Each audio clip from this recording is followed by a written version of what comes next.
Not noise later.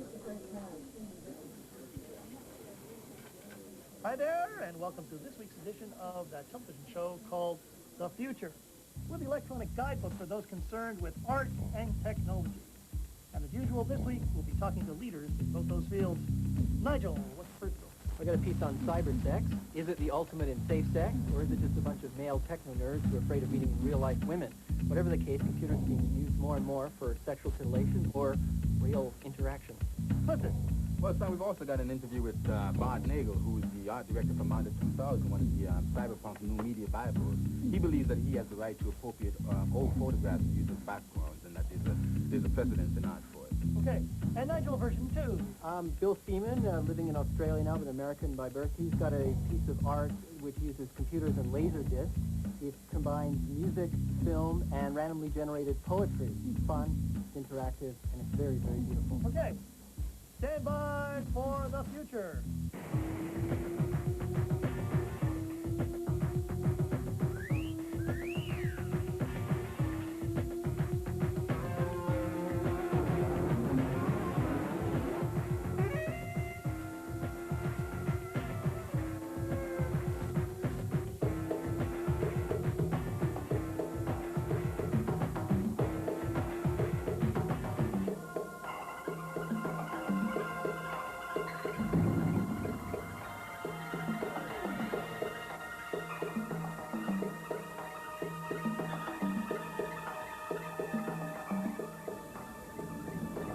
Where have you been all my life? Ooh, I found an erotic spot. I think by the virtue of the fact that you're watching this, everyone's watching this program, that it shows that we are interested in virtual reality sex. I'm not sure, and I would doubt anyone would believe that this is going to result in better sex than we've experienced before. But I think the notion of virtual reality sex taps into our need to understand our reality and sense of being. Oh, here, you like this spot right here. What we're beginning to see is a number of commercial items being available. One is CD-ROMs. These are standard audio CDs, but they contain computer data, and they're being used to record erotic imagery, erotic movie sequences, and so on. And the other thing is that there's a number of network products available where you can log in to commercial networks and receive erotic information. Now, what I see happening in both of those occurrences is that the existing stereotypes are just traveling across. And if you look at those products, they look just like products that have existed for 100 years in terms of print media or film media. And they're not exploring the new potentials that are available for erotic representation. The reason they're doing that is the same reason that Hollywood makes Rocky V, Rocky VI, Rocky VII, Rocky VIII, is that once you've got a successful formula, the last thing you want to do in a commercial world is to do anything that upsets that successful formula. You're less inclined to experiment. My kind of guy. In Lawnmower Man, what I was trying to achieve with the love scene was to give people an idea of what kind of exchange might be able to happen in VR. I was really trying to portray an emotion, not make a literal love scene.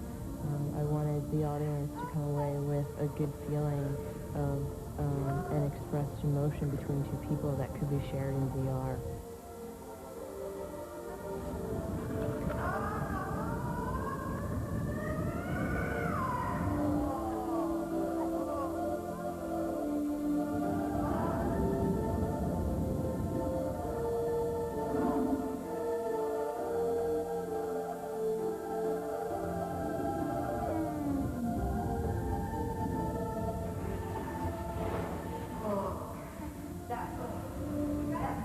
Why do they like to fly spaceships around in virtual vaginas?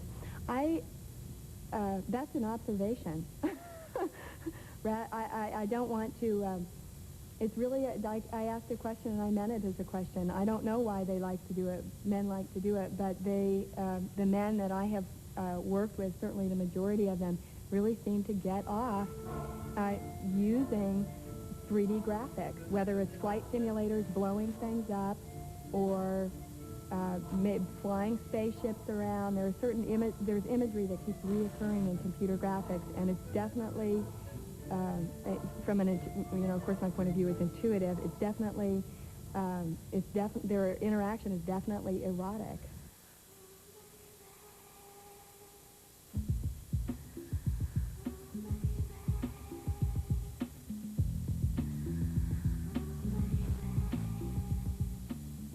Real sex is such a frightening prospect right now, what with the threat of AIDS, and safe sex is the big watchword, and this seems to be like the way to have safe sex without any risk.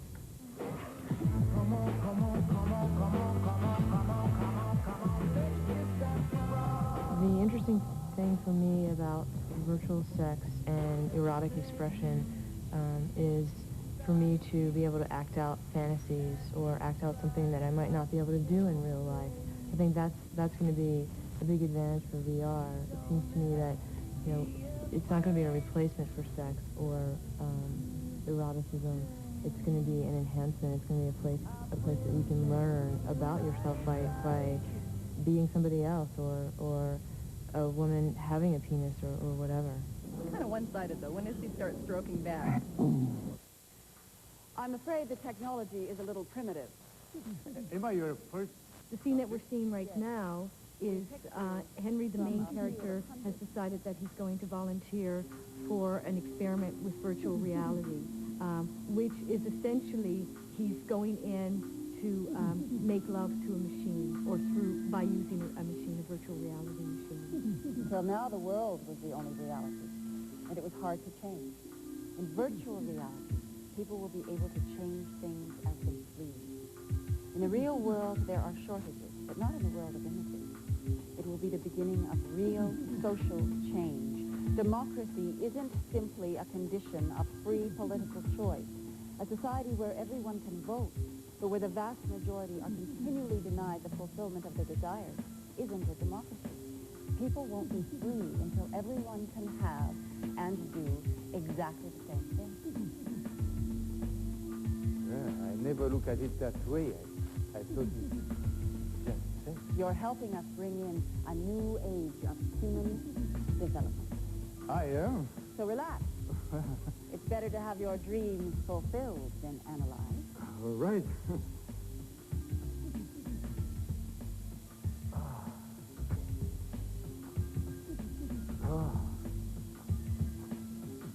Hello.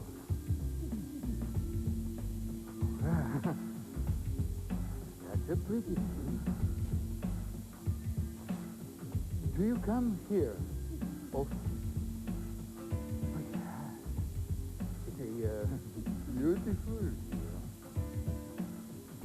Oh, yeah.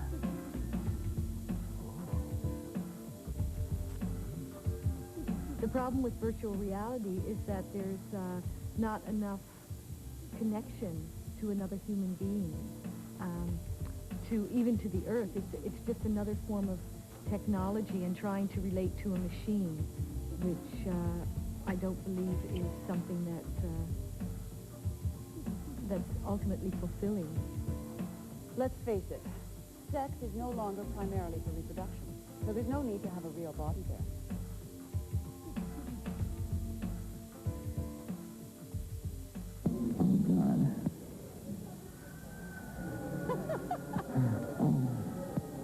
You just said, oh, God.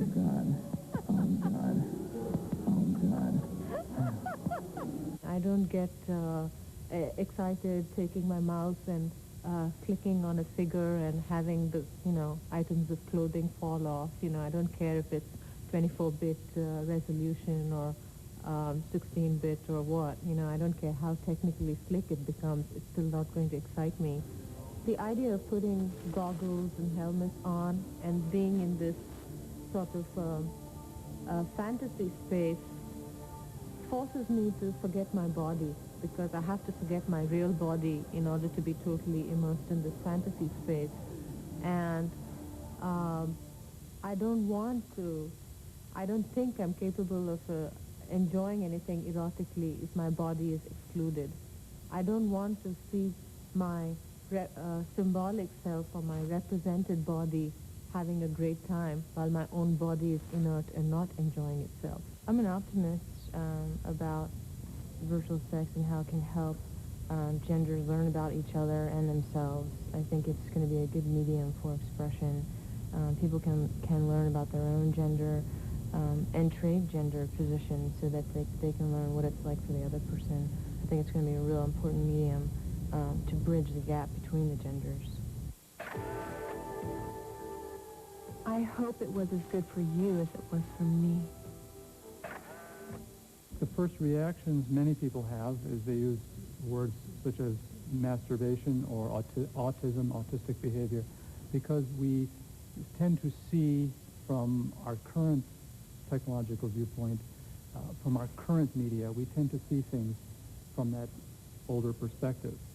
Once we can begin to extend ourselves in a virtual environment, we will feel just as comfortable as we do now using a telephone. Oh my God, I'm going in a spasm. In terms of the new media, the content that's out there for eroticism and sexual expression really is the same old stuff. I've looked and I was a bit disappointed at what's going on with the interactive media. I think the people who are creating content currently are just doing the same old stuff. And what I'd like to see, I have hope for the future because I think it's a new medium, and it's a new medium for women to express themselves. I think it's going to be a little while to change the old stereotypes, but I do have hope, and I think there's a lot of potential to change the erotic stereotypes that America has today. Virtual sex will become something that is available, just as, for example, with the VCR became part of our culture through the sex industry, since it's a primary drive in human nature. Virtual reality will also get a great boost in development from the interest that human beings have in making contact with one another physically. Virtual reality is a very physical medium, of course. It enables human beings to express themselves in a three-dimensional world that has not been possible before. How far are we from real sex through the computer? I think we're probably forever away from it, and we must never really forget that it's not real sex. Oh, what, that's it? You've had the orgasm and now you're relaxing? What about me?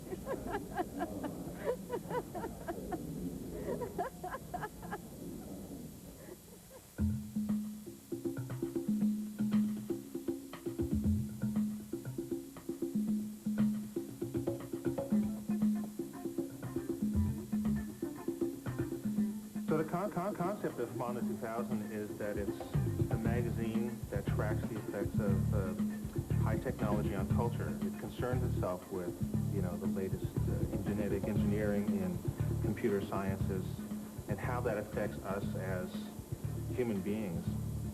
There's also a certain effort to show that a lot of these concepts and actual scientific products are coming into a domain where we can actually afford them. The production of the magazine is actually an example of that, because it's all done on the desktop with relatively inexpensive Macintosh computers that we've generally bought used. We've been kidded because of the name 2000 in there, in Mondo 2000, that we've actually put an expiration date on the magazine. And our editor's answer to that was, it's the last magazine, so why not put an expiration date on it? There is an increasing possibility that at some point in the near future we'll be going to some sort of disc format, and you'll be viewing, the magazine interactively, perhaps on a small screen, on a laptop. If Mondo hadn't come along, I probably wouldn't be working on the computer right now. I was essentially a traditional photographer, using old-fashioned lighting techniques and not really savvy as to what was available, with image manipulation. Now I can realize the images that I see in my head using the computer. There was a statement that Picasso made once that photographers are to painters as dentists are to doctors. It's just, they could never make the step up, so they settled for something less. And as a photographer, I never wanted to believe that was true. But there's a certain truth to it, so you can't create the image just out of your own head. You actually have to capture things in photography. Some of the appropriation that I started doing was to solve the problem of not having a studio that I could shoot backgrounds in. So I was just sort of acquiring them. But, you know, in regular photography, I was never, I guess, good enough to get the background lit the way I wanted it to, and so the darkroom work became really overbearing. So now I can get a perfect background, put it, you know, behind the image that I really love, and then mesh them together. So yeah, the appropriation is pretty self-conscious. You know, I'm nervous about it a little bit. There's a history actually of appropriation. You know, with Andy Warhol and his Campbell soup cans, with you know, the Dadaists, some of the, I don't remember, I'm not an art historian, but I know that there were some painters at some time that were taking pieces of newspaper and putting them into their paintings. I mean, that's all appropriation, and it's received acceptance for the most part. Now, because the computer can duplicate things so exactly, we're sort of right on the edge of finding out whether this is going to be acceptable or not. The art of it then is picking the right sampled images and putting them together and making a whole new, you know, aesthetically pleasing or challenging piece. So the art is not the image. The art is, I mean, it's not the individual images, it's the whole image. It's plagiarism if you steal it and then don't acknowledge that you've taken it. You claim it as your own. And it's appropriation if you take it and say, look, I got this from this source. It's not mine, I just used it. I found it, I used it. And I think it's kind of an odd difference, but I think that's what it boils down to. The last 3 covers of Mondo, issues 7 through 10, have had appropriated images in them, essentially from photographic books that were printed in the early 1900s, which I scanned in and placed behind the photographic subject that I shot. So I haven't heard anything yet, but I'm sure at some point people are going to come out of the woodwork and say, you're appropriating, you're stealing. To a certain extent, the people who aren't familiar with the technology are threatened by it because they don't have a grasp of it. I think some of the more frightened people are the photographers who've spent their lives learning how to do photographs, only to find that they can be constructed by other people in less time with equipment in their own home. The fear lies with the people who don't have a grasp of the technology. But I think that's one of the things that Mondo tries to address, is that, hey, look, the technology's here. If you don't catch up to it, it's just going to be all those little kids raised on video games that are going to be, you know, handling your future.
The exquisite mechanism of Shivers is a poetic text generator. It initially a linear recording of 33 sentences, each with 10 linguistic slots, was made, a kind of template where for each of these linguistic slots in the sentence, there are 33 different variables that the viewer can plug in. Now, the way that it works is no matter what the viewer chooses in terms of those words, it always makes a correct sentence in terms of the grammar and the syntax. I was quite interested in the idea of chance combinations and recombinations, and also very interested in the idea of where, with this kind of work, I can generate a random sentence, which for me is always new for each time I look at the piece. There are literally 10 to the 33rd power of combinations, so a viewer could spend their entire life looking at these different relationships. There are many architectural settings that make up the sentence, so it relates in quite a literal way to both architecture and landscape, and navigating different landscapes that connect up. But on a metaphorical level, you can navigate through different words, different meanings, or you can go to other menus that let you navigate, almost get down inside the image, where you can stop a particular segment, do still frames, go forward, backward, fast forward, fast reverse, so that you can, I mean, in a traditional film, the shot goes by and it's gone, whereas with this you can go back into it and look at that particular segment. The piece generates a kind of pluralistic meaning that's quite exploded in a sense, but the viewer takes a very active role in completing that meaning through their own association. Each image or each word has an associated image that goes with it, and it's a catalog of word-image relationships. As the viewer selects different words and puts them in different combinations, there's always there's possibilities for shifts in the context and different shades of meaning. So I think what actually happens is the viewer almost experiences a felt meaning, or it's very hard on the fly to kind of break it down in a semiotic way. It's more, all of these meanings combined together to come up with something which is greater than the sum of its parts. For the past 10 years, I've been working on language-image-sound relationships. And in about the last 5 years, I've been focusing on interactive video disc works, which explore these in a modular way. I've been very interested in the idea of words having multiple meanings or oscillating meanings, and in a sense, creating networks where a viewer might be able to navigate through an architecture of meaning. An obscure reproduction displays an abandoned arrangement to amplify the changing atmosphere of a transcendent vision.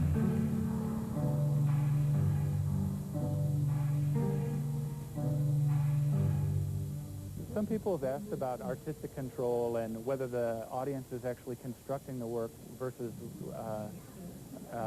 interacting with the work. I think that I'm giving the viewer a kind of architecture which they can explore, that these modules they can combine in different ways, so they're not creating the work so much as navigating the work or navigating potential possibilities. There's not something that's intrinsically more important about an interactive work than another work, but I think I'm very much interested in how a work can be resonant in a way, in a very expansive way, where a viewer can come back to it over and over again and find new kinds of relationships in the work. I think they're very different kinds of audiences. Some people want to just have the experience given to them, but a lot of people are very much excited by the idea that they enter into this work and they can navigate it and build their own sentences, and it's almost like a game where they define their own parameters about what they like about the work or what they want to get out of the work.